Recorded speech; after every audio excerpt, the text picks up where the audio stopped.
Hello guys and welcome back to my channel. Today in this video I'm going to check a new VTX from AKK, the FX2-ultimate-mini. In this video I'm going to go over its features, compare it side by side with the FX2 Ultimate and the X2 Ultimate. I'm also going to measure its output strength using the RF meter from Immersion OC. And finally I'm going to mount it on my Ishin Wizard TS215 and head outdoors and test it out. So first of all, inside the box we're getting the VTX, an SMA antenna connector to an M6 connector, and the instructions manual. Just like the FX2 Ultimate and the X2 Ultimate VTXs, the FX2 Ultimate Mini supports 40 channels, it supports smart audio and has an AM6 antenna connector. In addition, it has a selectable output strength of 25, 200, 600 and 1200 mV. By default, the 1200 mV option is locked and the unlocking procedure is a little bit difficult and will require you to press this button for 8 seconds until the 7 lane indicators are going to light up. I know it's a little bit complicated, but I really hope that you will manage to do it. The Ultimate Mini is very similar to the other Ultimate VTXs, but there are a couple of differences. First of all, in terms of dimensions, it's very similar to the X2 Ultimate. However, AKK wisely added 2 mounting holes which are going to make it easy for you to mount it on the top of the stack. The distance between the mounting holes is the standard 30.5 mm. In addition, the width of the VTX is about 21.8 mm, the length is about 36.4 mm, and the thickness at its thickest point is about 7.6 mm. In addition, the weight including all the wires is about 8.41 grams. Now, unlike the other Ultimate VTXs, the Ultimate Mini doesn't have this connector, so all the wires are directly soldered to the board.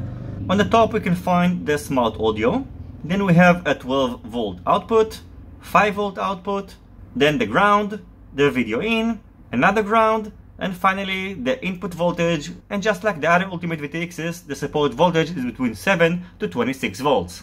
In addition, on the other side we can find a microphone, and as you can see, the only indication for the output strength and the frequency is these 7 LED indicators on the top. So unlike the other Ultimate VTXs, it doesn't feature an LED screen. In my opinion, it's okay because it supports smart audio. So anyway, I don't suggest configuring the VTX using this button over here, and I highly recommend to use the smart audio because it's just easier and more convenient. So now I'm going to quickly mount the Ultimate Mini on my Ishin Wizard TS215, and then I'm going to measure its output strength using the different settings. So now the Ultimate Mini is mounted on my Ishin Wizard TS215, and I also connected the smart audio to the TX3 pad on the flight controller, and I also configured it on Betaflight.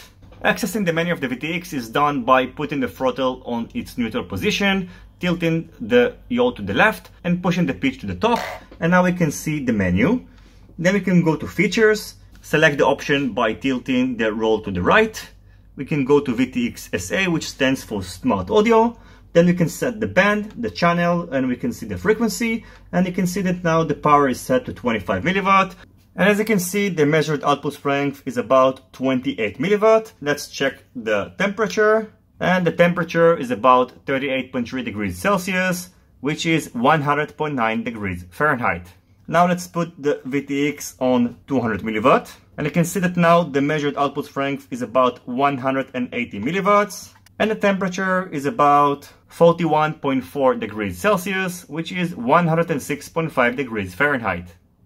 Now the power output is set to 600 milliwatt, and I'm getting about 510 milliwatt. The temperature of the VTX is about 53.2 degrees Celsius, which is 127.7 degrees Fahrenheit. And as you can see, because the VTX is still locked, even if I'm going to change the power to 1200 milliwatt, it's not going to change. And by the way, because the VTX is getting hot, you can see that the output strength is being lowered because it has to be cooled down. When the VTX gets hot, it throttles down the output strength. So you can see now it's also 370 milliwatt. So I'm just going to power it off. And I'm going to wait for the VTX to cool down, and then I'm going to unlock it and perform the 1200 milliwatt test. So first of all, let's unlock the VTX. So unlocking the VTX is done by pressing this button for 8 seconds. As you can see, all the LED indicators turned on, which means now this VTX is unlocked.